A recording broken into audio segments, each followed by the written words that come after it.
السلام علیکم دوستو، اردو داستان چینل پر خوش آمدید۔ معزز سامعین حضرات، آئیے سنتے ہیں اردو ناول ہمالیہ قسط نمبر 23۔ معزز سامعین، آپ سے امید کی جاتی ہے کہ ویڈیو کو لائک کریں اور چینل کو بھی سبسکرائب کر لیں، شکریہ۔ ہوش تو آنا ہی تھا، اور اگر ماحول نہ بدلا ہوا ہوتا تو حیرت کی بات ہوتی۔ یہ بھی ایک کمرہ تھا، لیکن وہ نہیں جس میں وہ بے ہوش ہوا تھا۔ اس کے برعکس یہ کمرہ اور بھی زیادہ خستہ حالت میں تھا۔ خاصا تعفن تھا اس کمرے کے ماحول میں۔ اس کی ایک سمت موٹی سلاخوں والا جنگلہ لگا ہوا تھا، جس کی باہر کی سمت ایک موٹا تالا لٹکا ہوا تھا۔ خود اس کے بدن کے نیچے ایک بدبودار کمبل بچھا ہوا تھا، جس کی بدبو محسوس کر کے وہ اچھل کر کھڑا ہو گیا۔ اس نے اپنا لباس دیکھا، اس کا اپنا ہی لباس تھا، لیکن یہ جگہ اس نے ایک گہری سانس لے کر گردن جھٹکی۔ یہ جگہ بھی بڑی عجیب تھی، ایک انوکھی پراسراریت اور ایک عجیب سا ماحول۔ وہ آہستہ آہستہ سلاخوں کے نزدیک آ گیا۔ باہر اسے کچھ وردی پوش نظر آئے، یہ وردی پوش تبتی ہی تھے۔ اس نے تعجب سے پلکیں جھپکائی، پھر زور زور سے کٹہرا بجانے لگا۔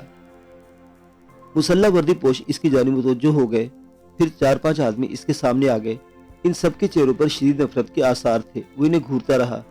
یہ کون سی جگہ ہے؟ اس نے تبتی زبان میں پوچھا، لیکن ان میں سے کسی نے اس کی بات کا جواب نہیں دیا۔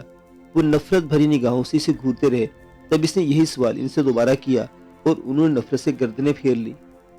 شیران کو غصہ آ رہا تھا، لیکن اسی وقت عقب سے ایک اور شخص وہاں پہنچ گیا۔ یہ بھی تبتی ہی تھا، لیکن اس کی وردی پر کچھ اور نشانات بنے ہوئے تھے۔ دوسرے لوگوں نے اسے جگہ دے دی اور اس کے قریب پہنچنے پر اٹینشن ہو گئے۔ نیا آنے والا اس کے سامنے آ کھڑا ہوا۔ شیران کٹہرے کی سلاخیں پکڑے مضحکہ خیز نگاہوں سے اسے گھور رہا تھا۔ اور اب تم کیا کہانی سناؤ گے؟ اس نے نئے آنے والے تبتی سے پوچھا۔ میں تجھے تیری موت کی کہانی سناؤں گا، ذلیل کتے۔ تو نے ایک فرشتے کو ہلاک کیا ہے، ایک ایسے فرشتے کو جو آسمانی دیوتاؤں کا پرتو تھا اور جس سے میری پوری قوم محبت کرتی تھی۔ میری قوم کا مطالبہ ہے کہ تجھے اس کے حوالے کر دیا جائے۔ کاش اعلی حکام قوم کی بات مان لے۔ کاش ایجنٹ ہمیں اس بات کی اجازت دے دیں کہ ہم دلائی لاما کے قتل کے الزام میں تجھے تبتی قوم کے حوالے کر دیں۔ دلائی لاما کا قتل؟ شیران کی کھوپڑی گھوم گئی۔ ہاں، ایک فرشتہ صرف روحانی پیشوا کا قتل، اس شخص نے جواب دیا۔ کمال ہے، کیا اس علاقے میں پاگلوں کی تعداد بہت زیادہ ہے؟ شیران نے بدستور تمسخرانہ انداز میں کہا، اور تبتی نے دانت پیستے پستول نکال لیا۔ اس کے چہرے پر بے پناہ نفرت تھی۔ اسی وقت عقب سے ایک بار پھر بھاری قدموں کی آواز سنائی دی، اور قریب کھڑے ہوئے تبتیوں نے ایڑیاں بجائی۔ پستول نکالنے والے نے پلٹ کر دیکھا، کئی آدمی چلے آ رہے تھے۔ اس نے دانت پیستے ہوئے شیران کی جانب دیکھا، اور پھر پستول ہولسٹر میں لگا کر خود بھی اٹینشن ہو گیا۔ سب سے آگے آنے والا ایک پستہ کامت تبتی تھا۔ اس نے ہاتھ سے اشارہ کیا، اور اس کے ایک ساتھی نے آگے بڑھ کر چابی سے تالا کھول دیا۔ پیچھے آنے والے آدمی نے سٹین گنیں تان لی تھی۔ باہر آؤ، پستہ کامت تبتی نے سخت لہجے میں کہا۔ زبان انگریزی تھی۔ شیران ایک گہری سانس لے کر باہر نکل آیا، اور پھر وہ سٹین گنوں کی زد پر ایک طرف بڑھنے لگا۔ پستہ کامت تبتی اس کے ساتھ تھا۔ وہ سب خاموشی سے ایک بڑے ہال میں پہنچے۔ ہال کشادہ تھا، بائیں سمت ایک بغیر سلاخوں کی کھڑکی کھلی ہوئی تھی۔ شیران نے گہری نگاہوں سے اس کھڑکی کو دیکھا، اور پھر ہال میں دوسری سمت نگاہیں دوڑانے لگا۔ پورے ہال میں صرف ایک میز اور چند کرسیاں پڑی ہوئی تھی۔ پستہ کامت ایک کرسی پر بیٹھ کر سٹین گن والے مستعدی سے چاروں طرف کھڑے ہوئے تھے۔ تب پستہ کامت آدمی نے اس کی طرف دیکھا اور بولا، کیا تمہارا نام شیران ہے؟ ظاہر ہے اتنی دیر میں میرا نام بدل نہیں گیا ہوگا۔ شیران نے تلخ لہجے میں جواب دیا۔ کہاں کے باشندے ہو؟ قبیلہ ترابزان سے میرا تعلق ہے، افغانستان کے پہاڑوں کی اس جانب میرا مسکن ہے۔ شیران نے اطمینان سے جواب دیا۔ اس کے لیے کام کر رہے ہو؟ کام؟ پہلے کام کی نوعیت بتا دو، مجھے نہیں معلوم کہ میں نے کیا کام کیا ہے۔ شیران بولا۔ دلائی لاما سے تمہاری ذاتی دشمنی تھی؟ پستہ قد آدمی نے اس سے پوچھا۔ یہ دلائی لاما کیا ہوتا ہے؟ شیران نے سوال کیا، اور حال میں موجود لوگوں کے حلق سے غصیلی آوازیں نکل گئی۔ ان کے چہرے خوفناک ہو گئے تھے۔ اگر تم پاگل پن کا ڈھونگ رچاؤ گے، تب بھی تم اپنی زندگی کی امید مت رکھو۔ پستہ قد آدمی نفرت سے بولا۔ بہتر یہ کہ تم ان لوگوں کے نام بتا دو جن کے اشارے پر تم نے دلائی لاما کو قتل کیا ہے۔ اس طرح عوام میں نفرت کا جوش کم ہو جائے گا، اور مجلس تم نہیں رہو گے۔ ممکن ہے تمہیں عوام کی نفرت سے بچایا جا سکے۔ دلائی لاما قتل؟ شیران نے دھیمے لہجے میں بولا۔ وہ پستہ قد آدمی اس کے چہرے کو دیکھ رہا تھا، پھر اس نے گہری سانس لی اور بولا، میں نے کسی دلائی لاما کو قتل نہیں کیا۔ تم اپنی غلط فہمی پر غور کرو، بکواس مت کرو، یا تم اس سے انکار کرو گے؟ اس نے جیب سے ایک تصویر نکال کر شیران کے سامنے پھینک دی، اور شیران نے آگے بڑھ کر وہ تصویر اٹھا لی۔ وہ شکل اس کے لیے اجنبی تھی۔ ظاہر ہے اس دوران میں اس نے کسی کو قتل نہیں کیا تھا، بلکہ یہ ڈرامہ بالکل ہی غلط تھا۔ اس نے چند ساتھ تصویر دیکھی، پھر گہری سانس لے کر بولا، میں نے قتل نہیں کیا۔ اور نہ ہی اس شخص کو میں نے اس سے قبل دیکھا ہے۔ ہم گویا تم سچ کی بات بتانے پر آمادہ نہیں ہو۔ سنو، شیران آہستہ سے بولا، میں بہت غلط آدمی ہوں۔ میں جانتا ہوں کہ اس وقت بہت ساری گولیوں کی زد پر ہوں اور تم چاہو تو مجھے قتل کر سکتے ہو، لیکن جو کچھ ہے سب غلط فہمی کی بنیاد پر ہے۔ میں نے کسی دلائی لاما کو نہ جانتا ہوں اور نہ ہی میں نے کسی کو قتل کیا ہے۔ تم لوگ جس طرح چاہو تصدیق کر سکتے ہو۔ ہاں، اگر تم میرے قتل ہی کے در پہ ہو تو میں کچھ نہیں کہہ سکتا۔ شیران تھکے تھکے سے انداز میں اس کرسی کی جانب جھکا جو اس کی قریبی پڑی ہوئی تھی۔ انداز ایسا ہی تھا جیسے بیٹھنا چاہتا ہو، لیکن دوسرے لمحے سے کرسی پکڑ کر ایک سٹین گن بردار پر دے ماری۔ فطری طور پر وہ سب ایک لمحے کے لیے چونک پڑے اور وہی لمحہ شیران کے لیے کارآمد تھا۔ اس نے کھلی ہوئی کھڑکی سے دوسری طرف چھلانگ لگا دی۔ اسے نہیں معلوم تھا کہ دوسری طرف کیا ہے، لیکن یہ کوشش خودکشی بھی نہیں تھی۔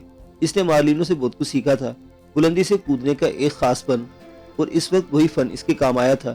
اس کے پاؤں سینے سے جڑے ہوئے تھے، کسی بھی طرح گرتا، کتنی ہی بلندی سے گرتا، نیچے وہ قدموں ہی کی بل جاتا، لیکن کھڑکی زیادہ بلند نہیں تھی۔ اس سے 10-12 فٹ نیچے گرنا پڑا، پھر وہ اچھل کر پوزیشن میں آ گیا۔ یہ بہتر ہی ہوا، کیونکہ جہاں وہ گرا تھا وہاں 10-12 گولیاں زمین سے ٹکرائیں، اور جب دوسری پوزیشن پر گولیاں آئیں تو اس جگہ کو چھوڑ چکا تھا۔ دیکھنے والوں نے اسے 8 فٹ بلند دیوار پھلانگتے ہوئے دیکھا تھا، اور آن کی آن میں وہ عمارت سے دور نکل آیا۔ چاروں طرف اونچی نیچی چٹانیں بکھری ہوئی تھی، کہیں کہیں بھدی طرز کی عمارتیں نظر آ جاتی تھی۔ وہ ان عمارتوں کے اطراف دوڑتا رہا اور اس جگہ سے بہت دور نکل آیا، لیکن وہ یہاں بھی نہیں رکا۔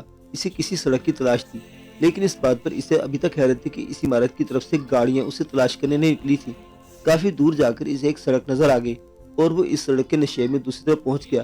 اب اسے کسی سواری کی تلاش تھی، ساتھ ہی ساتھ وہ دوسری طرف کی نگرانی بھی کرتا جا رہا تھا، لیکن دوسری طرف خاموشی چھائی ہوئی تھی۔ آدھے گھنٹے تک وہ سڑک کے نشیب میں چھپا رہا۔ اس کے بعد اسے کچھ خیال آیا اور وہ چاروں طرف دیکھنے لگا۔ قرب و جوار میں بہت سے پتھر پڑے ہوئے تھے۔ اس نے بڑے بڑے پتھر اٹھائے اور سڑک پر ڈال دیے۔ سڑک بہت زیادہ چوڑی نہیں تھی اور اس کے دونوں طرف نشیب تھے۔ پتھروں سے سڑک بند ہو گئی۔ 10 منٹ کے بعد اسے دور سے ایک ٹرک آتا دکھائی دیا۔ شیران ہوشیار ہو گیا۔ ٹرک کی رفتار زیادہ نہیں تھی اور پتھروں کے نزدیک آتے آتے وہ بالکل سست ہو گئی، اور پھر ٹرک رک گیا۔ اس کے عقبی حصے میں شاید کوئی نہیں تھا۔ سامنے ڈرائیور تھا، اس کے قریب ایک اور آدمی بیٹھا ہوا تھا۔ دونوں کھڑکیوں سے گردن ادھر ادھر نکال کر دیکھنے لگے۔ پھر ڈرائیور کے قریب بیٹھا ہوا آدمی بڑبڑاتا ہوا نیچے اتر آیا۔ قرب و جوار کا اطمینان کر لینے کے بعد وہ آگے بڑھا اور وزنی پتھر اٹھا کر پھینکنے لگا۔ ڈرائیور بھی اسی کی طرف متوجہ تھا۔ شیران چھپکتا رینگتا ہوا نشیب سے باہر نکل رہا۔ جب اسے اطمینان ہو گیا کہ ٹرک میں عقبی حصے میں کوئی نہیں تو مستعدی سے آگے بڑھا اور انتہائی محتاط انداز میں ٹرک کے عقبی حصے میں چڑھ گیا۔ ٹرک کے عقبی حصے پر چڑھ کر وہ اطمینان سے لیٹ گیا، کیونکہ پارٹیشن کے شیشے میں سے بآسانی دیکھا جا سکتا تھا۔ پتھر ہٹانے کے بعد دوسرا شخص بھی ڈرائیور کے پاس آ بیٹھا اور ٹرک آگے بڑھ گیا۔ عقبی سمت کے شیشے سے اسے دیکھ لے جانے کا خطرہ تھا، اس لیے وہ چپکا ہوا پڑا رہا۔ اس طرح اس نے یہ طویل سفر طے کیا۔ ٹرک اب شہر میں داخل ہو گیا تھا اور دکانیں وغیرہ نظر آ رہی تھی۔ شیران ان دکانوں کو دیکھتا ہوا آگے بڑھتا رہا۔ ویسے اسے یقین ہو گیا تھا کہ یہ شہر کم از کم کانگہو نہیں تو پھر یہ لی پاؤ ہی ہو سکتا ہے، کیونکہ کانگہو کا قریبی شہر لی پاؤ ہی ہو سکتا تھا۔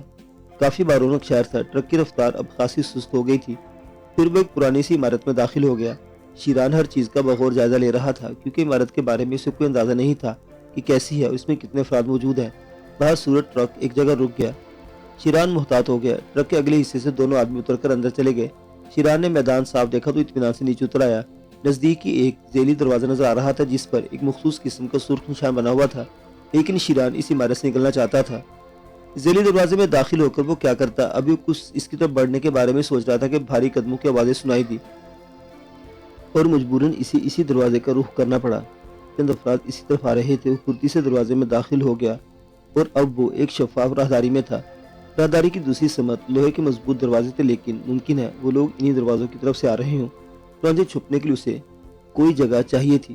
وہ تیزی سے راہداری کے ایک کونے کی طرف چل پڑا جہاں سے وہ دوسری طرف گھوم جاتی تھی، لیکن ابھی وہ کونے پر پہنچا بھی نہیں تھا کہ دوسری طرف سے بھاری جوتوں کی آواز سنائی دی۔ شاید یہ آواز ایک ہی آدمی کی تھی۔ شیران برق رفتاری سے پیچھے پلٹا۔ اس نے دوڑتے ہوئے فاصلہ طے کیا اور راہداری کے دوسرے کونے پر پہنچ گیا۔ بھاری جوتوں کی آواز ایک ایسے شخص کی تھی جو وردی پہنے ہوئے تھا اور شاید راہداری میں پہرا دے رہا تھا۔ بہرحال شیران راہداری کی دوسری سمت گھوم گیا، لیکن راہداری کے دوسرے سرے پر پہنچ کر وہ ٹھٹک گیا۔ ادھر بھی کچھ لوگ موجود تھے جو کمرے میں بڑی بڑی پیٹیں نکال کر باہر ڈھیر کر رہے تھے۔ شیران کو ایک لمحے میں فیصلہ کرنا تھا۔ ادھر اس مسلح محافظ سے بچنا تھا اور دوسری طرف سے دوسرے آدمیوں سے۔ وہ لپک کر ایک بڑی پیٹی کی آڑ میں چھپ گیا۔ گو یہ عارضی تھی، لیکن کم از کم اس سے محافظ کی نگاہوں سے پوشیدہ رہ سکتا تھا۔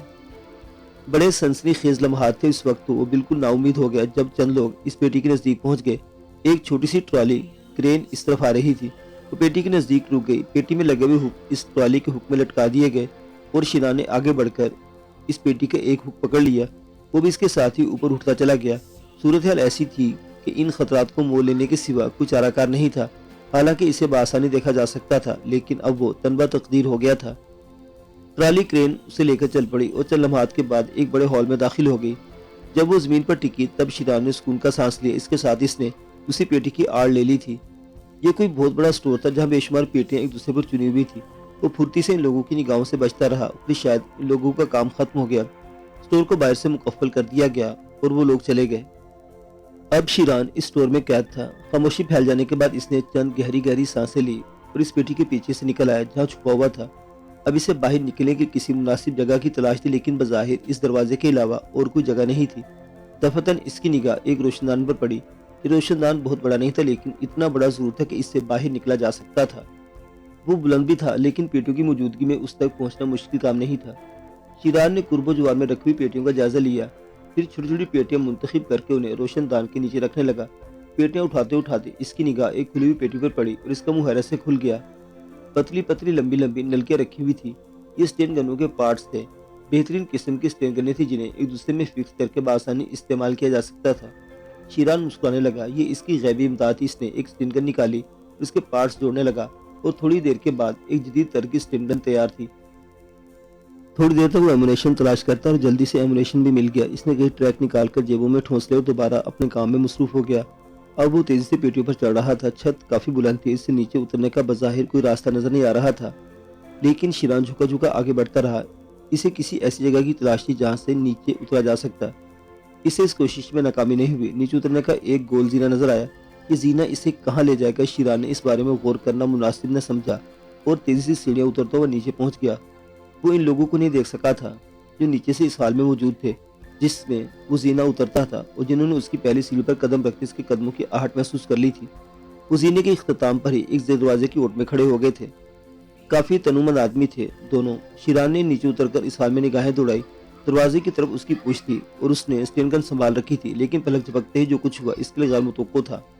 دونوں تنومند آدمی اس پر ٹوٹ پڑے۔ انہوں نے شیران کے ہاتھ میں اسٹین گن دیکھ لی تھی، اس لیے اس طرح حملہ کیا کہ پہلے ہی وار میں اسٹین گن اس کے ہاتھ سے نکل کر دور جا گری۔ شیران خود کئی قدم تک دوڑتا چلا گیا۔ دونوں آدمیوں نے اس پر اکتفا نہ کیا، بلکہ شیران کے سنبھلنے سے قبل اس پر دوبارہ ٹوٹ پڑے۔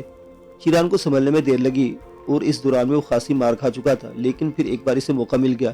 اس نے دونوں کو پکڑ لیا اور پھر اس کے طاقتور گھونسے نے ان میں سے ایک کے دانتوں کی قطار ہی صاف کر دی۔ دوسرے کو اس نے سر سے بلند کر کے زمین پر دے مارا۔ ایک دردناک کرہ گونج اٹھی، لیکن شیران نے زمین پر سلیپ لگا کر اسٹین گن پر جھپٹا مارا اور اسٹین گن اٹھا لی۔